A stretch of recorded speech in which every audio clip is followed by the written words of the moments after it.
Hi, this is Jack Stanley, and I wanted to talk about recordings that were made by the Columbia Graphophone Company as aid recordings for Germany during World War I.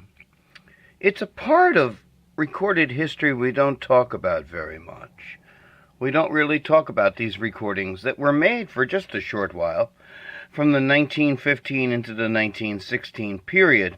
By 1917, one has to remember, we were ready to go to war, in the war that had no reason at all to be fought, but that's another story altogether.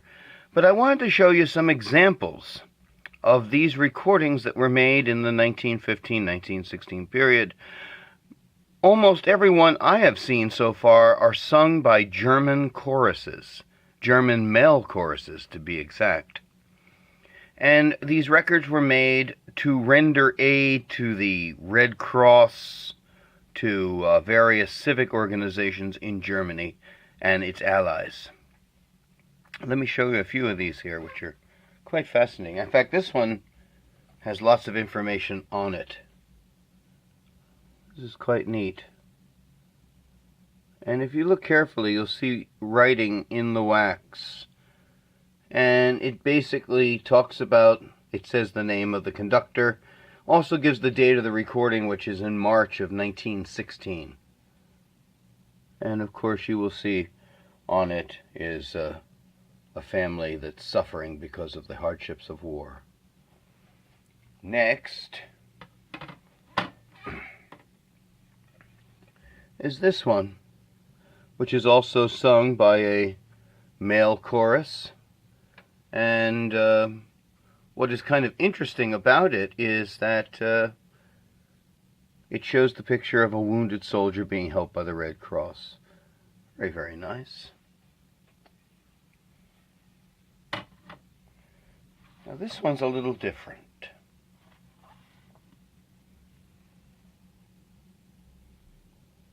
This one has Kaiser Wilhelm on the front of it.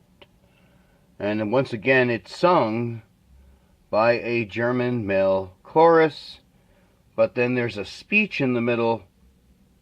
And I had a friend of mine come over who was from Germany, and I let him listen to it, and there was a few words used here which are not used anymore. It's kind of old German.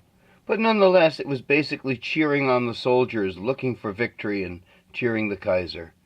And this recording was made for the Kaiser in New York City by another vocal group, which is the Mozart Society group.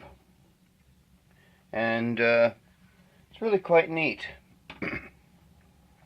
These records were made for a short while, not very long.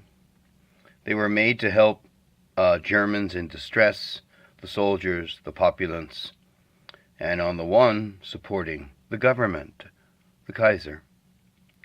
They're an interesting part of recording history, and an interesting part of New York City history, because these were recorded and, for the most part, sold in New York. And, of course, as soon as 1917 arrives, things are falling apart, and by the early part of 1917, war would be declared. So these are a little testament to a little touch of kindness in the midst of a terrible, terrible war.